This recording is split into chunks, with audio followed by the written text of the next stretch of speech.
টুকাই ছিল একটি দুষ্টু ছেলে। সারা দিন লাফায়, চিৎকার করে, খেলনা ছুঁড়ে ফেলে। মা বলতেন, টুকাই, একটুখানি শান্ত হ বাবা। একদিন মা টুকাইকে নিয়ে গেলেন এক নতুন জায়গায়, একটা রঙিন মাঠে, যেখানে সব বাচ্চারা মাটিতে বসেছিল। সামনে এক মজা চশমাওয়ালা জাদুকর দাঁড়িয়ে।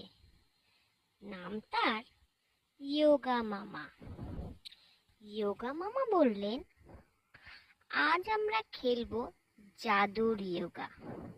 শরীর শুধু নয়, মনও হাসবে তাতে।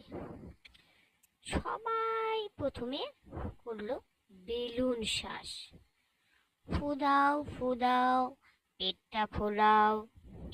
টুকাই বলল, আমার পেট তো বেলুন হয়ে গেছে। তারপর সবাই করলো বাঘ ভঙ্গি, যেটাকে বলা হয় টাইগার পোজ। ঘাড় নিচু করো, গর্জন করো, ওয়াও। টুকাই তো গর্জন করে সবাইকে হেসে ফেলালো। পরের ধাপে ছিল গাছ ভঙ্গি, যেটা ট্রি পোজ নামে পরিচিত। এক পা তুলে দাঁড়িয়ে বাতাসে দুলতে দুলতে হঠাৎ টুকাই পড়ে গেল। পড়ে ও হেসে উঠল। ইয়োগা মামা বললেন, যখন মন শান্ত হয় তখন শরীরও বন্ধু হয়ে যায়। ইয়োগা মানে খেলা, হাসি আর বন্ধুত্ব।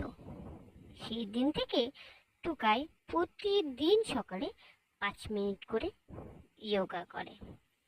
আর মজার ব্যাপার কি জানো, এখন টুকাই অল্পেতে রাগ করে না, মনোযোগ দিয়ে ছবি আঁকে আর বন্ধুদেরও বলে, চলো একটু ইয়োগা করি।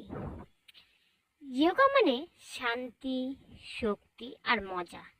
চলো আজ থেকে আমরা সকলে টুকাইয়ের মতো ইয়োগা করি। কি করবে তো? এইরকমই মজার ভিডিও পেতে চ্যানেলটিকে এক্ষুনি ফলো করো।